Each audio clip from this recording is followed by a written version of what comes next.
In the Australian summer of 2018 and 2019, more than 1 million native freshwater fish died in the Darling River system at Menindee. The Australian people are angry, and rightly so. Water quality is so poor that town water cannot be consumed in some townships. But while the politicians argue, the silent workers in the river will be cleaning up the rotting fish that are there.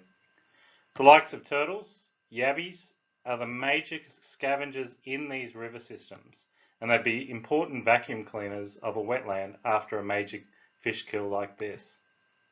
At Western Sydney University, we're investigating the importance of turtles and yabbies for ecosystem services in state-of-art experimental wetlands at our Hawkesbury campus.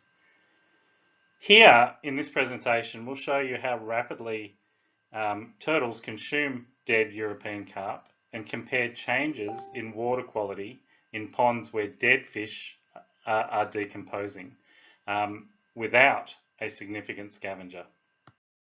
We conducted the experiment in December 2018 and January 2019. It's the hottest January on record for most areas in Australia, particularly southeastern Australia. We had 10 2,000 litre ponds, and a single adult carp was placed in each pond and followed up with another carp in each pond a week later. We placed 4 Murray short-necked turtles in 5 of these ponds. Murray short-necked turtles are omnivorous, and fish, largely consumed as carrion, make up a significant part of their diet.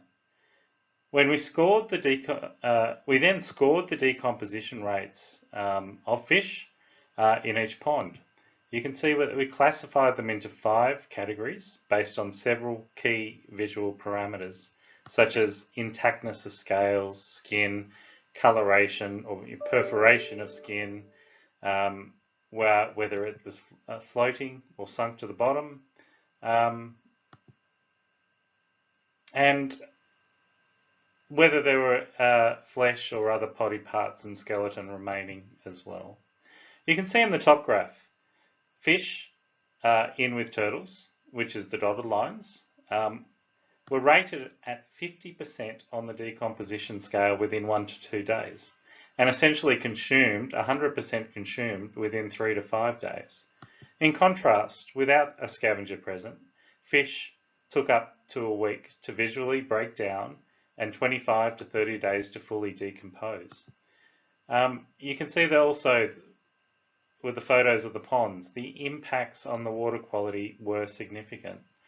As the fish began to break down or was opened up by the turtles, parameters like dissolved oxygen plummeted to around 30%, with ponds with no scavengers having significantly lower dissolved oxygen for longer periods of time, the likely major killer of the fish kill in the Menindee area. Blue-green algal blooms actually occurred in ponds as nitrates and phosphates levels increased, essentially the fertilizers in the system. But water parameters and turbidity levels were similar to the start of the experiment after 10 days in turtle ponds. It took at least 25 days for these water parameters, these measurements of water quality, to return to normal in ponds without turtles, and algal blooms lasted a lot longer. Clearly, freshwater turtles are vital for ecosystem services and a very significant component in maintaining water quality in wetlands, particularly after a fish kill. So that's it for now. Stay tuned for more 3-minute science segments. I'm Ricky Spencer. I'm at the Western Sydney University. You can follow me on Twitter. We also want you guys to follow TurtleSat, our Turtle Citizen Science project on Facebook, or you can actually download the TurtleSat app. Goodbye for now.